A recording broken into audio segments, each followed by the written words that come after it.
Yo, what's going on, ladies and gentlemen? Welcome back. We got a matchup against Kaido, playing against my homie Tyler here. He is an incredible purple player, but also just an incredible player nonetheless. One of the people that absolutely destroyed it at regionals and got top 8. And he's playing Kaido here, starter deck purple Kaido. Look at that beautiful gold super pre-release stamp on there. Yes, I'm jealous. I'll be upset. It's okay. Just let me mull in my own sadness over here. But we are still playing Smoker. And I was on a bit of a hot run with Smoker recently, but in this tournament so far, we are 1-0. And I mulligan and we go for, whatever we get here and just call it a day. So I am going to look around, and it looks as though we've got 2 impact waves, a Sakazuki, I believe it was. No, 2 impact waves, a Tashigi, a Meteor Volcano, just drew into an Isuka, and I'm just going to go ahead and play her. Should have swung for 5 first, but I got the nerves on. I'm playing against a great player, and yeah, just trying to figure out what the plan is. But he is going to slap down that good old-fashioned 6 swing right here, and then play the Onigashima and add Arrested Dawn. He's just going to pass the turnover, though. We pick up Sakazuki out of life, and I actually missed him saying pass, so I was just waiting. And he tells me, he's like, oh, you're good, pass. I was like, oh, my bad. So let me just draw a card.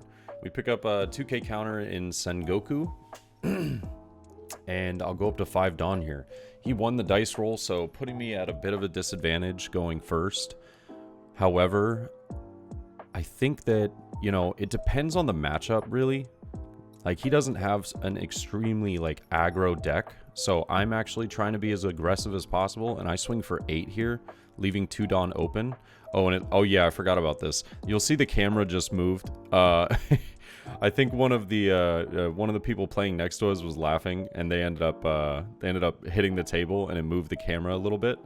But yeah, I just go ahead and pass and leave 2 Dawn open. And yeah, my man Josh was updating the camera and telling me how it was, because I was asking him, is there any glare? And there was just a bit of glare on Tyler's leader over here, but not too bad. And he does play 6-drop King, though, taking out my Isuka. And so I didn't really get to use the Isuka at all, but I was more or less kind of expecting that. I just didn't want to play, a 5 swing into a 7 swing. I was like, let's just go for 8, see if Isuka can live. And I use leader ability right here to bring King down to 5. And I swing for 6. He will take the life. And yeah, I was telling him, oh, I didn't even see you put the dice there. I had my dice on the side. And he goes ahead and preemptively picks it up. We'll play down Sakazuki, take out that King. King can be pretty annoying to have on the board. And, I'm trying to establish some form of board control. But he goes ahead and uses Onigashima here, bringing himself up to 9, but with the 10th Rested Dawn right there. He is going to swing 7. I'll take that hit. It looks like we picked up Kobe. I believe it was Kobe. And he'll put down Magellan, which is extremely inconvenient for me. I was getting so close to getting, that 10-drop location that I want to have. I want to have all 10 Dawn. But, he puts me back on curve more or less. So I'm at 8 Dawn right now. But I don't want to kill the Magellan. If I kill the Magellan, I'm going back down to 6. I've got enough counters in hand, as well as the 2 shockwaves, that I feel pretty comfortable in not having to deal with the Magellan. And right now, after looking at the hand, it looks like we have 5-drop Smoker, and I just want to play that. I don't really want to swing too much, so I'm just going to do 8 at life again. And he is going to take. I put down the dice to 4 just to kind of feign like I was going to bring Magellan down or something. But realistically, I just wanted to get Smoker down and pass. I didn't swing with Sakazuki because I didn't want to give him the opportunity of just being able to, KO the card and me have to waste resources for it. I've got 3 life. I feel like I'm in a great position with him being at 2.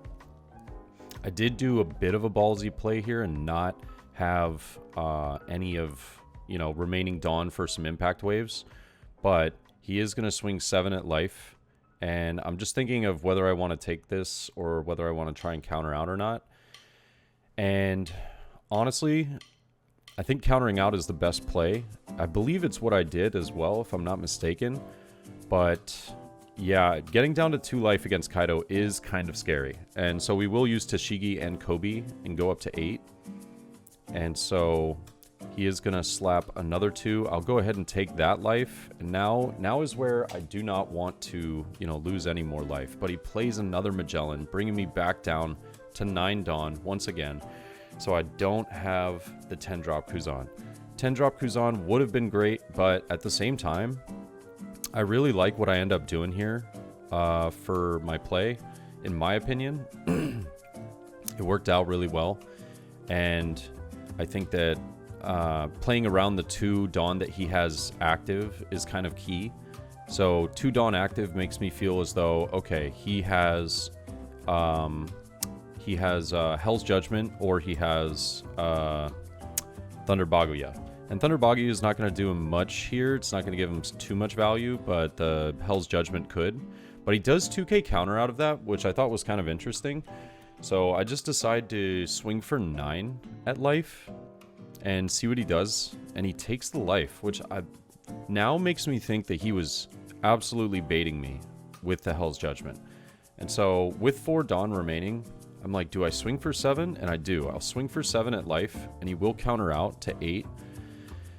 And I'll just go ahead and play the safe route, play 4-drop Borsellino, and leave 2 active. And I'll pass turn. So now he's got two Magellans. He's up to all 10 Dawn. But I feel good because the reason why I put down the Borsellino was I knew he was going to be going back to 10 Dawn. If he plays 10-drop Kaido, yes, I lose my Sakazuki. I got the value out of that card. He can't swing at my Smoker because he doesn't have enough for a 7k swing. And Borsellino and Smoker will still stay alive. So I felt pretty good about that. But then he puts one under Magellan and swings 7 at the Smoker character. And I'll just counter up to 9k. So now I know there's no 10-drop coming, but I'm just thinking, like, what's his plan here? Like, what is his plan to get rid of the Smoker because it's too sticky and it's hard to get rid of? You know, the Sakazuki's at that perfect cost that not many of his cards would be able to get rid of it. But he decides to swing for 7 with leader again at Smoker, and I'll counter up to 9. And yeah, he's really just kind of bouncing around in his head about, like, what is the what's the play I'm looking for here. He goes for 8, and he chooses to go at the Smoker character again, and I am going to Impact Wave, and then he throws down the last 5 Dawn he had, and gets Queen, picks up some cards. And that is kind of like a tell for me. If he's using Queen at the very end and not leaving any Dawn active, then he was baiting me with the Hell's Judgment, and he really was trying to draw into some counter cards. So I feel as though I have the opportunity to go for life here. It's going to depend on how he's able to counter out of certain things.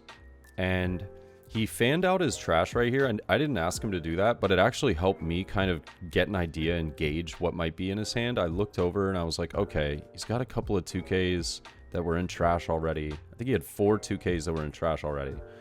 And I was thinking, okay, there's a potential he might have like 2 2Ks in hand. So I might not be able to get life here, but I will go for the swing and just see what we have. And, you know, depending on how he reacts is how I'll play it out. And so it's kind of hard to, at least for me, it was hard to think about what the perfect swing was. And so I decided to go for 9 with leader at life. And, like, how did I want to go about this the perfect way? He takes the life. And I think that's just trying to bait me in further of, you know, potentially making a mistake and swinging with something, swinging with a number that he's able to get away with and counter out of. But I have 6 Dawn active, 3 swings potentially, but also maybe want to save 4 Dawn for putting down another Borsalino. So it's kind of a tough choice to be in, and I obviously don't want to make a huge mistake and swing for life and then not go for Magellan here, but I decided to just go for 7. So I swing 7 here, and he counters out with 3 1Ks, bringing him down to 4 cards in hand. And now I'm thinking to myself, he used Queen to draw 2 cards, and he has these 1Ks right here. What are the odds that those cards were some of the cards that he drew? So I'll swing 9, and he blocks. And now I'm like in this heart-wrenching position of, do I just go for it, swing 9 with Borsalino, or do I put down another Borsalino? And I decide to go for it, and he didn't have any counters. I think he had 1K counter in hand. And it was, it was kind of a ballsy move. I did have the Borsalino to put down. I was trying to get the 10 drop down the whole game, but the Magellans were putting me back. I thought it was a phenomenal game, and, Tyler's a great guy. Great player, and I told him right here, this was the first time I beat him, so I was just really happy and ecstatic about that. But thank you again, guys, for watching, and I hope you enjoyed, and I'll see you guys in the next one. All right, peace.